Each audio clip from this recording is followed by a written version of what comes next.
So ito, this is a 4-bedroom flat. May kanya-kanya kaming kwarto, tapos isang common kitchen. And all rooms, lahat ng 4 bedrooms are ensuite. Ayan. So, pasok tayo. Tap lang sila dito. May fob.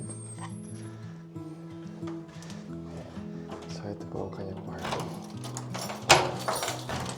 Welcome to my humble abode.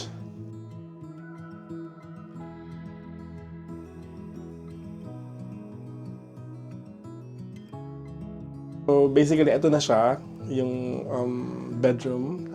Tapos ensuite, which means meron siyang sariling toilet.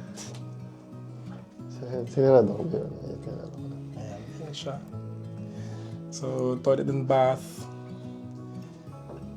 Hi guys. Pang ano lang talaga siya.